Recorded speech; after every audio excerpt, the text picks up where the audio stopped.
So this is some add-on material for the interference of sound experiment. We're going to try and simulate how if we add two sine waves of slightly different frequencies, what is the resultant waveform. I hope you've already done the experiment. So I'm going to use Cursor AI to just quickly generate some Python code. So I've opened a folder called sound beats. So let me call this beats.py.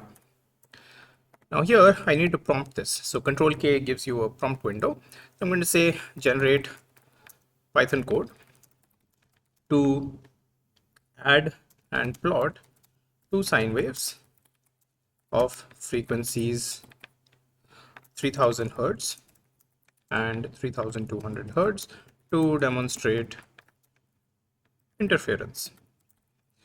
So just going to hit Control Enter or enter, and Cursor is going to generate the relevant code. So as you can see, it's importing NumPy, which is for array manipulation.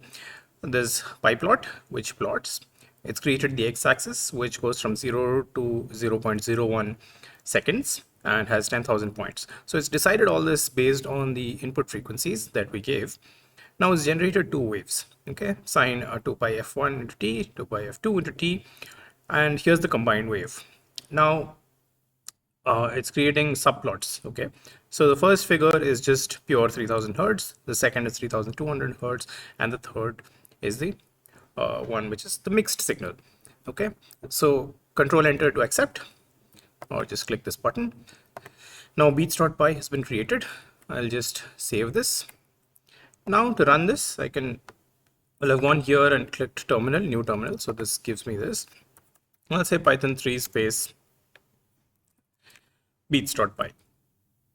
So this should give me the output waveform. So you can't see it yet because I haven't shown this yet, but it's sound beats.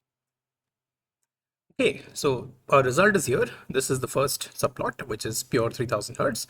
The second is 3200, and this is the sum of these two, which gives you constructive interference and destructive interference. So you can also see that it adds up to 2 because both of these are 1, and of course subtraction goes to 0.